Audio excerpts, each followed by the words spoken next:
We have a full itinerary this afternoon of really incredible speakers and super videos and things. So, thank you, Peter. I have my notes written on.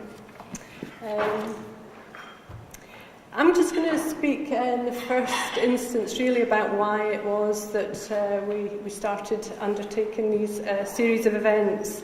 But I'll tell you a little bit about Sea Change first of all. And I'm having to do these separately, so if I get out of sync, someone wave at me. Leslie, please wave at me. Leslie's our timekeeper, and she will be doing the hook for anyone who stays on too long.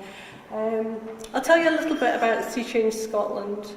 It was started in 2001, and really initially I was a commissioner. I was involved in the long stay hospital closure programme in the Central Belt, and so I commissioned services largely for people who came with reputations for challenging services, or as I like to think of people who were great at customer feedback. You know, if it wasn't good enough, people would let you know.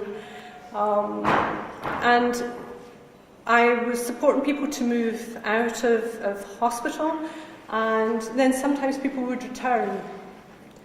And it seemed to me that the reason they returned was not because the person had done something that we wouldn't have known or was fairly predictable, but that the support hadn't managed to work with that person through that difficulty and move on. And I suppose I just thought I'd better put my money where my mouth was and set the organisation up in 2001. I've reached a certain age, and at a certain age you get asked to speak to other people, young women, about their careers. And it's really interesting because everyone wants certainty, but you know, I'm certain that I never thought I'd be running an organisation until I started doing it, and then you have to work out how to do it. And the best way of doing that was really to work alongside the people that we work for, to work out how to do it correctly. And there's nothing about today that we're saying that we always get it right. We absolutely don't. However, we will try and learn from our mistakes and improve on it. And a key part of what we did was to try and see past the reputations of the people that we work for, and people came with extraordinary reputations. And to look at what people's gifts were, what was unique about them, what made them who they were, and to build on that. And in order to do that well, we felt that we had to design the support around them, around that individual person, or around them with their family if they lived at home. We, from the beginning of the organisation, we have regarded any money that came from the state for the person's support as their money. That's how we've talked about it. That's why we talk about the people we work for. I know who pays my wages. And built into the name of the organisation is that expectation of change. My colleagues sometimes say to me, "Oh, Sam, can we just not, just for a period, can we just not, just let it kind of be a bit steadier?" And I say, well, look at the name. I've hardly kind of duped you with the trade descriptions or anything. It is constant evolution and change. So, where does human rights come into that? This is rather a long quote, and I will read it to you, but I'll have to put my specs on because I need to do that. Again, that comes with a certain age. This is a quote from Eleanor Roosevelt, and it's quite well known for those who are familiar with human rights. But it really... Sorry? It's okay. Please do ask any questions. All right, okay. This is a quote from Eleanor Roosevelt, who was key to the adoption of the Universal Declaration of Human Rights. And she says, "Where, after all, do universal human rights begin? In small places close to home, so close and so small that they cannot be seen on any maps of the world. Yet they are the world of the individual person, the neighbourhood." I have forgot to say, I did slightly adapt Eleanor, because she talked about he all the way through it, and I've made it she. So you shouldn't improve on a great woman, but I have. The neighbourhood she lives in, the school or college she attends, the factory, farm or office where she works. Such are the places where every man, woman and child seek equal justice, equal opportunity, equal dignity without discrimination. Unless these rights have meaning there, they have little meaning anywhere. Without concerted citizen action to uphold them close to home, we shall look in vain for progress in the larger world. And I find that such a profoundly important message, that human rights is not the preserve of lawyers and courts. They are important. Litigation is important, legal precedent is important, but actually the importance of human rights lies in our understanding of it as individual citizens and about how we interact with each other and respect, protect and look after each other's dignity. So, human rights for me are really powerful. They're powerful because they're a common language that we share not just in this country. We share them in the United Kingdom, but we share them universally. They are universal, and what we mean by that is they belong to us just by the very nature of our humanity. By being human, you have the same human rights.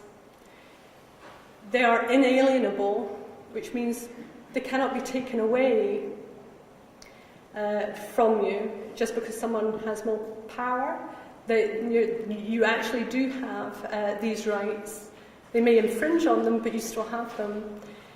And they are indivisible and interdependent, which means that governments should not be able to, at times of austerity and other things, pick and choose which ones are respected and which ones will maybe later for that one.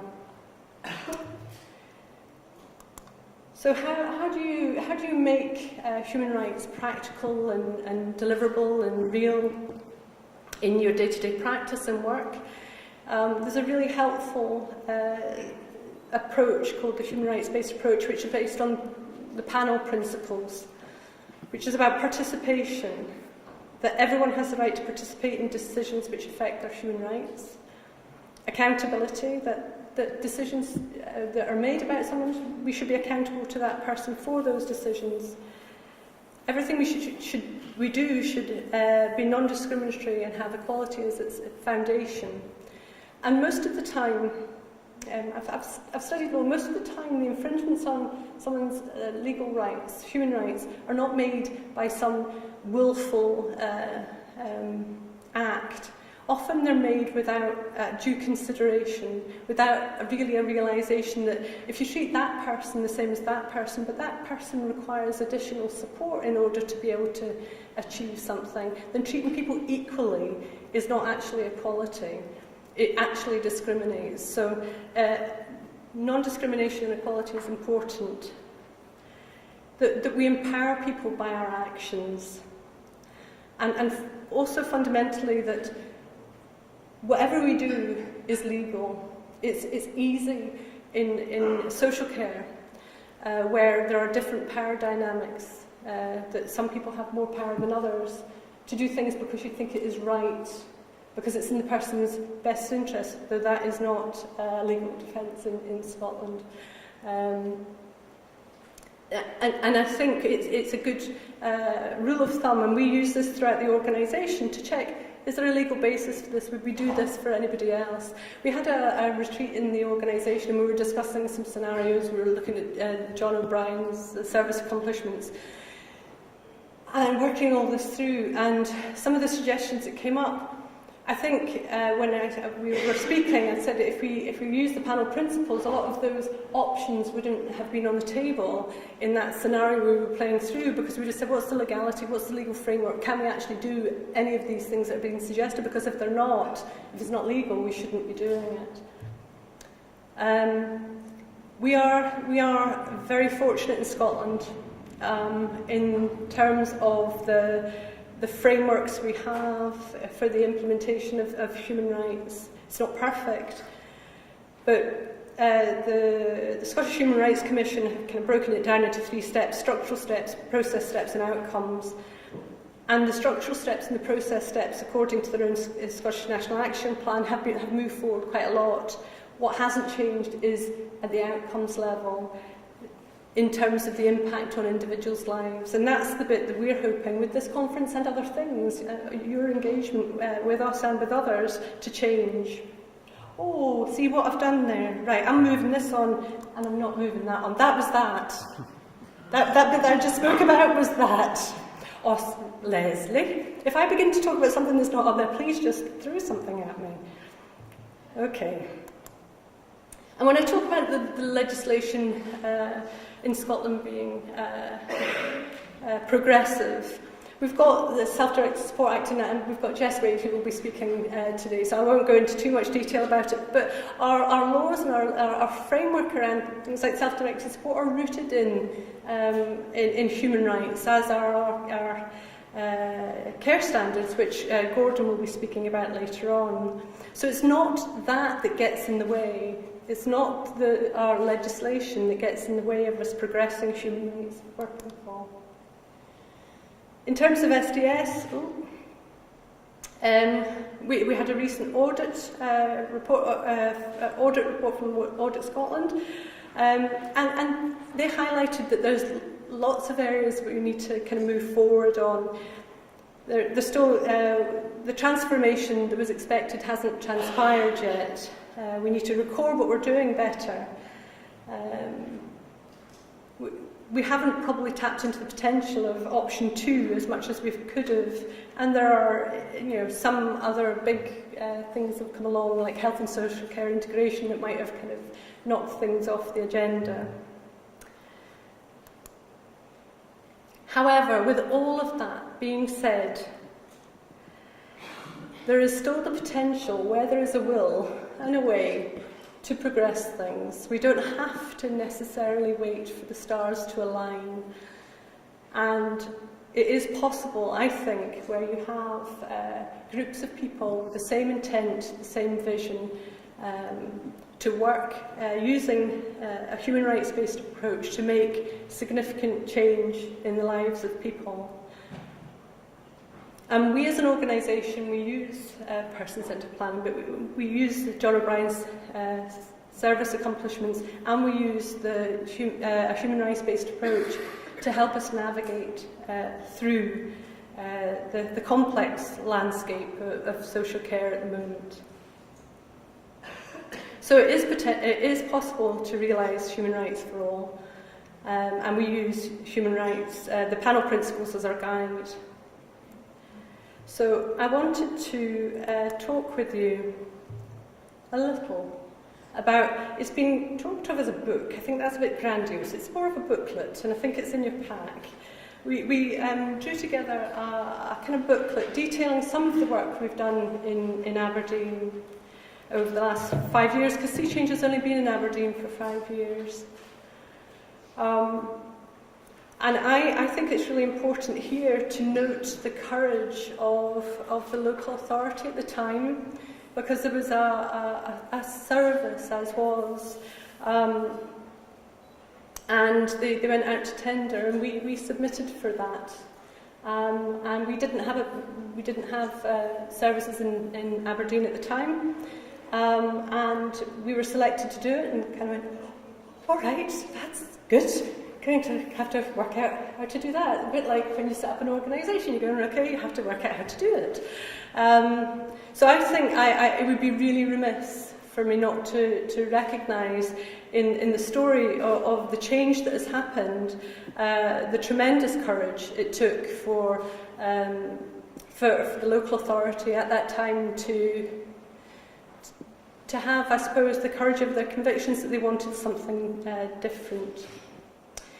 We worked with when we first were taking over the services, we came up and met with the staff, and we met with the individuals who lived there, and were completely blown away. I remember going back down the road with my colleague Lynn, where is she? She's here.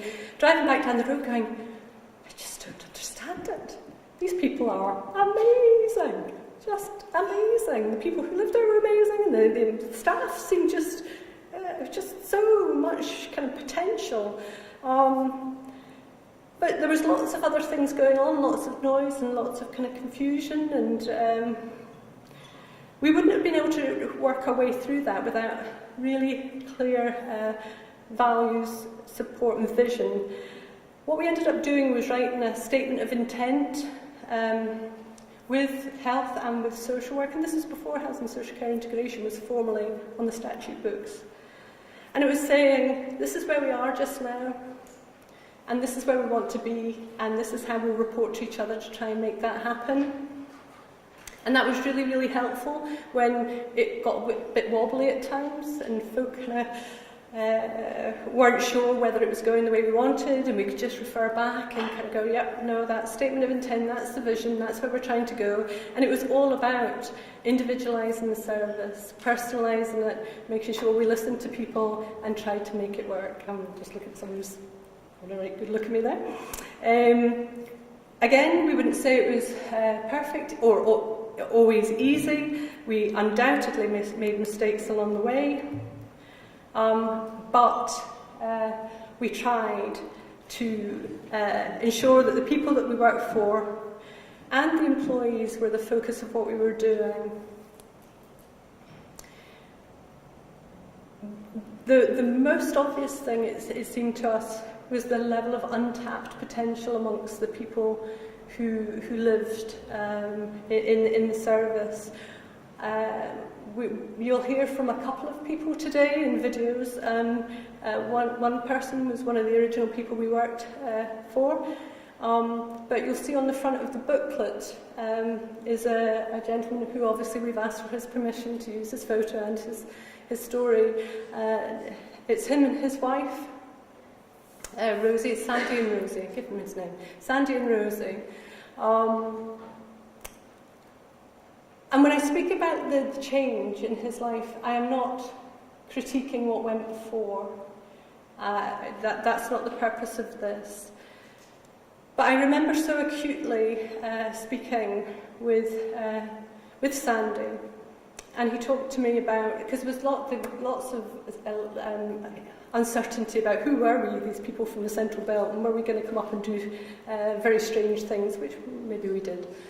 But he spoke to me about, would there be a no-touch policy when we were working with him, and I was like, I don't really understand what you're talking about. What do you mean, Sandy? And the way he explained it to me was there was a no-touch policy, and for him that meant that when one of his team members fell over, he wasn't able to help them up. Well, yeah, well, and I'm sure there were reasons, but for me it was a fairly simple thing to say there will not be a no-touch policy. We just have to work out how you touch people in a way that they feel respected and you feel respected, but there will not be a no-touch policy. We worked with Sandy and other people using a human rights-based approach, and Sandy is on the front of the booklet with his wife, as I say, on their wedding day. We did not have Sandy being married as an outcome in any care plan. That is not within our gift to deliver. What we could do was try and strip away the things that were getting in the way of Sandy leading his good life, to help him be more of the person he wanted to be, and help his colleagues, help his team members to help him to be the person he wanted to be. So human rights don't guarantee happiness. That's not what I'm saying. But what human rights will do is, in making sure that we are respecting people's rights, we at least create an environment where that's more likely to flourish. Oops. Now, this was another one of these odd things that make sense in kind of service land, and it's in the book. And I suppose I'm using these examples because they're small, but they're massive. One of the people that we work for, he asked, again, this is the no-touch policy. There was also something about plugins that I never got to the root of, whether you could have a plugin or not, but that seems to be an air freshener. But the other thing was, can I get a bearded dragon? These were the things that people were asking, talking about. It wasn't big seismic. It was, can I have a bearded dragon? And I'm like, well, Do you want a bearded dragon? Yeah, I want a bearded dragon. And it appears that there had been some discussion about, it's like the readiness model. So in order to get a bearded dragon, the person had to evidence they could look after a goldfish well. But are you going to look after a goldfish well if you've never wanted a goldfish? I'm not sure. I mean, I wouldn't ever advocate harming a goldfish, but I'm also not sure that would be the top of my list of things to preserve if I'd never actually asked for one. It's an obvious, makes sense service response, but it doesn't make sense in a human dignity, your rights, your home, your privacy. Okay? So, we tried to listen well, and we tried to plan together, and that's with the individuals that we work for and our multi-agency colleagues. We tried to work out what we shouldn't be doing at all, and that seemed to be a big part of it, and tried to have some humility, that we should not be the answer. So, I think what we've tried to do in terms of the booklet and our work, certainly with the initial people that we were working with, was to help people realise their agency, their own... Is there a plane taking off? It's not just me, is it? It's not in my head. There has been a... Okay. Okay. All we've tried to do is keep it simple, keep the focus on people, keep learning at working with people to get it right for them, and when it is wrong, we try and make it better. We try and recognise that if it's wrong for a person, it might be that something we're doing is wrong, and we need to improve. Another key aspect of this, because we have the backdrop of austerity here, we have money. None of this cost more money. It didn't. Now, there's a danger in approaching this agenda, because I know there are parts of the social care system that are so strapped for cash. If you're getting a 15-minute pop-in visit when you need someone to help you make your breakfast and get yourself ready, I'm not talking about, cutting down on that. But for the people we worked for, that we're talking about in the booklet, it wasn't about more. It was about different. It was about what that person needed. It was about listening and helping them realise their potential, and also the potential of other people.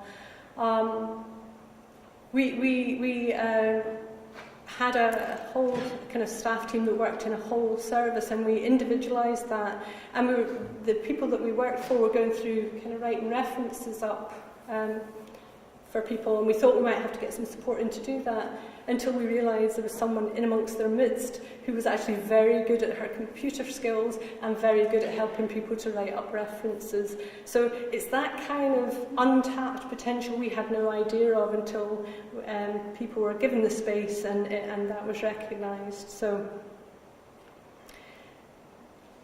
more is not better necessarily. If you haven't got enough, you need enough.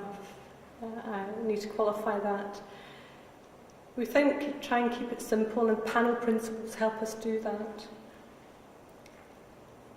We would strongly advocate that we are all experts, and no matter who you are or how you present, whether you communicate non-verbally, you have a story to tell if people are interested enough in listening and seeing your potential. I have this story, I've stolen it from a wonderful woman called Lynn Elwell. And she talks about her daughter who has since passed.